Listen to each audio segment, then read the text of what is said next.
আমার কাছে একটা গোপন খবর আছিল যে আশ্রামবাড়ির দিক থেকে 5জন বাংলাদেশি আগরতলা দিক দিয়ে রওনা দিতেছে।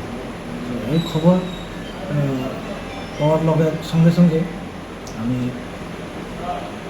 অঞ্জিতি নাকাতে আছি।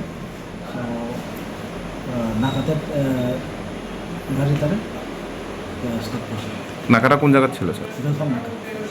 বেলফং নাকা। তো ওদের নাম কি? ওদের নাম হিসেবে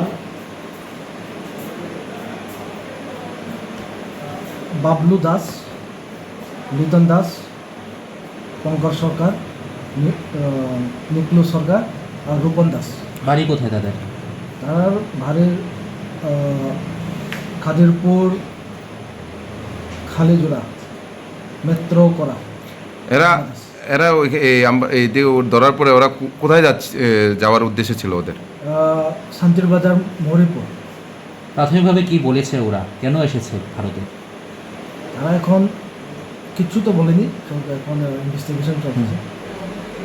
তো ওদের কাছ থেকে কোনো কিছু পেয়েছেন? বাংলাদেশি কারেন্সি, ইন্ডিয়ান কারেন্সি, কত? আর বাংলাদেশি আই কার্ড। কয়জনে আই কার্ড পেয়েছেন?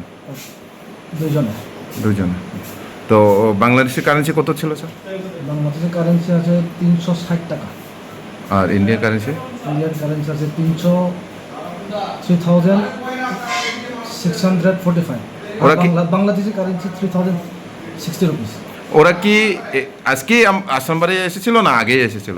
আজকে সকাল 10টার দিকে রওনা দিয়েছি বলে তারা বাংলাদেশ থেকে। সো বাংলাদেশ সকাল 8টা থেকে রওনা দিয়েছি তারা। আশারামবাড়ি বর্ডার দিয়ে এসেছে।